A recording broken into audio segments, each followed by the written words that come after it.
बावनबीर गावात गणेश चतुर्थी निमित्त ध्वज मोहीम। प्रतिनिधी अशोक आकोटकर।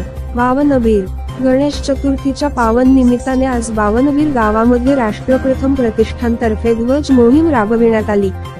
या मोहिमेअंतर्गत गावातील सर्व देवी देवतांच्या मंदिरांवर ध्वजारोहण करण्यात आले। या उपक्रमात राष्ट्रप्रथम प्रतिष्ठानचे सर्व युवा कार्यकर्ते उत्साहात व मोठ्या संख्येने सहभागी झाले। कार्यकर्त्यांच्या उपस्थितीमुळे गावामध्ये ऐक्य, श्रद्धा आणि राष्ट्रभक्तीचा संदेश पोहोचला। गावातील नागरिकांनी या उपक्रमाचे स्वागत करत कार्यकर्त्यांच्या प्रयत्नांचे कौतुक केले।